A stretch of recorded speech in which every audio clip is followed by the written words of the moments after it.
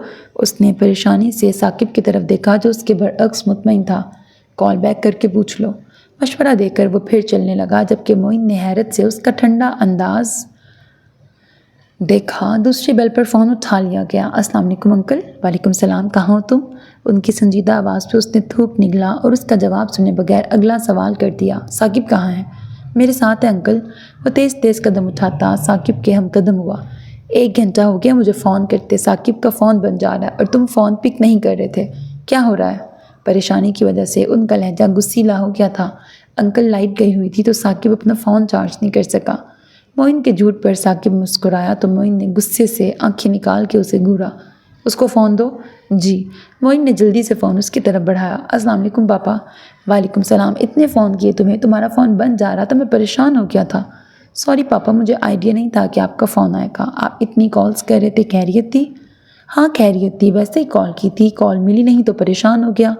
خیر تم بتاؤ پڑھائی کیسی جا رہی ہے؟ اچھی جا رہی ہے۔ کسی چیز کی ضرورت تو نہیں؟ نہیں پاپا فی الحال تو نہیں۔ تمہاری اپنی ماں سے بات ہوئی تھی؟ ان کے پوچھنے پہ ثاقب کے ہونٹوں پہ ایک پل کے لیے مسکراہٹ آئی۔ نہیں پاپا، ہو سکتا ہے ان کی بھی کال آئی ہو پر میرا فون بند تھا۔ اس کی بات پہ انہوں نے ہنکارا بھرا۔ کوئی خاص بات تھی پاپا؟ نہیں خاص نہیں، بس تمہاری دادی پھپھو تمہیں بہت یاد کرتے ہیں، تمہاری سالگرہ بھی آ رہی تھی تو سب چاہتے تھے تم گھر آ جاؤ تو مل کے سیلیبریٹ کریں۔ ثاقب نے گہرا سانس لیا۔ پاپا میں خود آپ لوگوں کو بہت یاد کرتا ہوں، لیکن یہ جو اچانک چھٹیاں آئی ہیں اس کی وجہ سے اسٹڈی کافی متاثر ہوئی ہے، کافی لیکچرز مس ہوئے ہیں۔ اب 2-3 دن میں یونیورسٹی کھل جائے گی تو شیڈیول مزید ٹف ہو جائے گا، کیونکہ اس کے بعد ہمارے ایگزامز ہونے والے ہیں۔ میں اگر آیا تو اتنا ٹائم ضائع ہو جائے گا۔ ثاقب کی وضاحت پر مقصود صاحب نے گہرا سانس لیا۔ میں جانتا ہوں جاتے ہوئے میں نے ہی تمہیں کہا تھا کہ مجھے میرٹ کے مطابق تمہارے نمبرز چاہیے، پر ثاقب اس کا مطلب یہ نہیں کہ تم دنیا ہی تیاگ دو، اس طرح تو تم سوشل لائف سے کٹ کے رہ جاؤ گے، صحت علیحدہ خراب ہوگی۔ جب سے تم گئے ہو 8 ماہ ہونے والے ہیں، صرف 2 بار تم گھر آئے ہو، وہ بھی 4-5 دن کے لیے۔ مجھے سمجھ نہیں آتی کیوں تم نے پڑھائی کو اتنا سر پہ سوار کر لیا ہے۔ منع بھی کیا تھا کمل کو کہ تمہیں اتنی دور نہ بھیجے، پر وہ عورت۔ پاپا اس سے پہلے وہ کمل کے بارے میں کچھ کہتے وہ بول پڑا۔ ممی کا اس میں کوئی قصور نہیں، میں تو لندن جانا چاہتا تھا پر ممی نے مجھے کہا کہ میرے بغیر دادی اور آپ اکیلے ہو جائیں گے، وہ جانتی ہیں کہ آپ دونوں مجھ سے کتنا اٹیچ ہیں۔ انہوں نے آپ لوگوں کی خاطر مجھے لندن جانے نہیں دیا اور آپ ممی کو ہی غلط سمجھ رہے ہیں۔ وہ جو بھی آپ لوگوں کے لیے کر لیں، آپ اور دادی نے ہمیشہ انہیں غلط ہی کہنا ہوتا ہے۔ اس کے ناراض لہجے پر انہوں نے پیشانی مسلی۔ ایسا بالکل نہیں ثاقب، مجھے پتہ ہے کمل سب کا کتنا خیال کرتی ہے، بس سب اداس ہیں تو کہہ کے وہ خاموش ہو گئے۔ پھر کوشش کرو چکر لگا لو، تمہاری سالگرہ کے بہانے سب اکٹھے ہو جائیں گے۔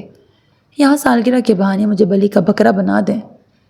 وہ دل میں بولا، پاپا میں ضرور آتا لیکن ابھی مجبوری ہے، نہیں آ سکتا، لیکن ایگزامز کے بعد تو لازمی آؤں گا 2 ماہ کے لیے۔ آپ دادی اور سب گھر والوں کو میرا سلام دیجیے گا، میں پھر آپ کو کال کروں گا۔ معین کے فون پہ کال آ رہی ہے، اللہ حافظ کہہ کے اس نے فون بند کر دیا۔ کال کہاں آ رہی ہے؟ معین نے ابرو چکا کے اسے گھورا۔ فون بند کرنا تھا تو کوئی بہانہ تو چاہیے تھا۔ تمہارے پاس فائزہ کا نمبر ہے؟